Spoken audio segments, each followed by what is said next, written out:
هذا كله انواع ورد، يعني لو تشوفون مجنبد ها، يعني انا هاي ورد، هناك هسه اشوف لكم هذا كله انواع ورد. بس المشكله الغزلان والارانب يجون بالليل والفجر ياكلوهن، فسدناهن. هذيك الشجره ما اعرف شنو هي صراحه، ابويا زرعها. هاي تفاح، هنا انا هم محمله، شوف تفاحه ايش كبر هاي الوحده ما شاء الله، هي صغيرونه ها، ومحملها 5 تفاحات. احنا 4 بالبيت، تبقى واحده زايده خذوها انتو هاي حديقه من هنا كلش ما بيها يعني، بس سيل زرعناها. هذا مكان هنا نضمي الحطب على مود بالشتا نشعل وندفه. اكو تدفئه بالبيت، بس الحطب هيك شكله حلو. وهاي هنا زرعنا عنبايه ما شاء الله هم محمله.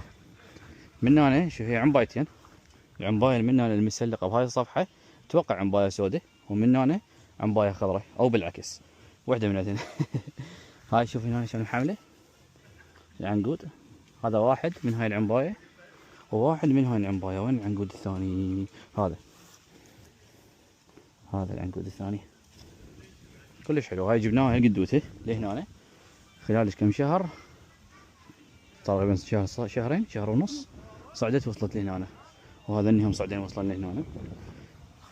وهنا سوينا مكان مال زراعة طماطة وخيار.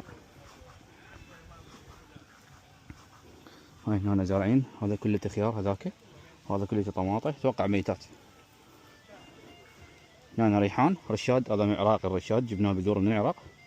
هذا ريحان، وهذاك معدنوس، يمكن اخربط بيناتهم، بس هذا رشاد. وهذا فلفل، هذا اللي هنا بعد ما مزروع، قاعد شو اسمه نجذره ونكبره بعدين نزرعه. وانا نزرعه ما ادري اذا هي مليانه وهاي هنا حاطين على مود ما حد من الحيوانات يجي ياكل، ولا طيور ولا شيء، فسوينا هيجي. والمدخل من هنا، هاي بنيتها انا بيدي يعني تمشي الحال. وهاي هنا عندنا شجره مال كرز حلوه، بس منعوله ابو شجره، ما خلينا شيء ما سويناه.